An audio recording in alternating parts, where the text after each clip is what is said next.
Me quedó a mí cuando asumió Tabaré hace casi 10 años lo de Agarrate Catalina, que decía el sueño de la juventud era que el frente esté en el gobierno, ¿no? Y 10 años después, ahora, ¿cuál es el sueño de la juventud? Les pregunto, ¿no? Y si quieren ir, ¿qué es lo...?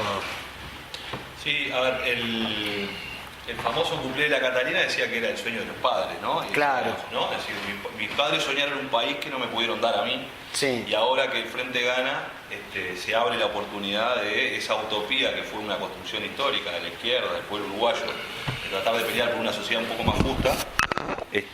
Bueno, se abría la oportunidad del 2004 porque cambian las reglas de juego y llega al gobierno nacional, llega una fuerza política que pone el interés general, el interés de las mayorías más postergadas de nuestro país sobre la mesa. Sí.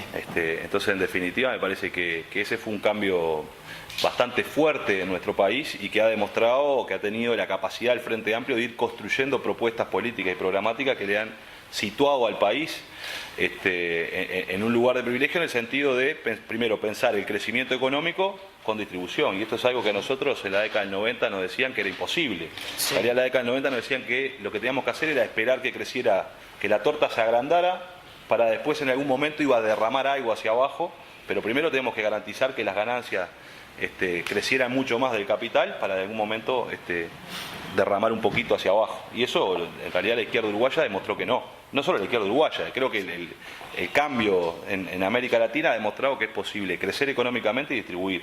Es decir, generar parte de que los trabajadores, que los sectores populares se apropien de ese crecimiento económico.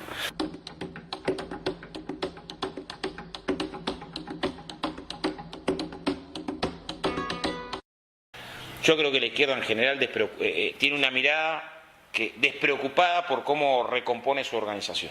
O sea, ¿cuántos recursos destinamos a la izquierda en general? O sea, si me preguntás cuál es el déficit principal, yo creo que es un déficit metodológico. Hay dos proyectos de país con claridad. Uno representa a los pobres y a los trabajadores, que es el de la izquierda y al mundo del trabajo, y otro representa a la pequeña oligarquía. Si después de 9 años de gobiernos populares que han demostrado en todos los planos superar lo que fue el desastre neoliberal, tenemos esta disputa que es 50 y 50, es porque, en mi opinión, una hipótesis mía por lo menos, es que no hemos logrado traducir, armar el ejército para la pelea lo suficiente. Y eso se refleja en una estructura débil para el tamaño de la tarea.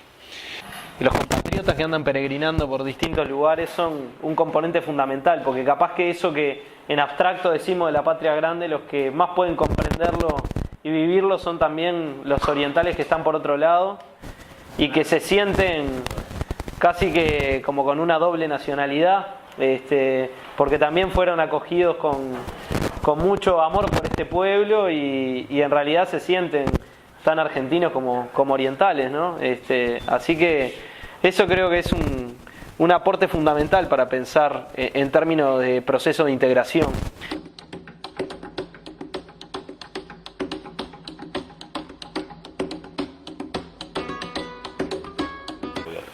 Desde mi punto de vista me parece que el Frente Amplio a veces logra hacer cosas maravillosas, ¿no?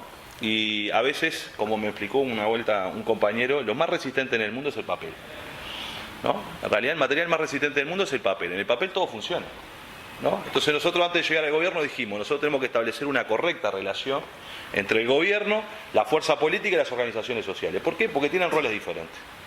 Sí.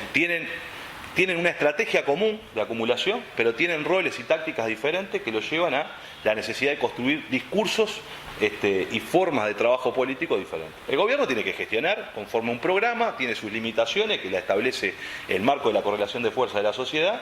El partido político tiene que, por supuesto, velar para que el programa que hemos aprobado se cumpla, pero no se puede transformar en el árbitro de la gestión. Yo no puedo transformar una organización política en el tribunal para analizar si los ministros y los subsecretarios y los diputados hacen tal cosa bien o mal.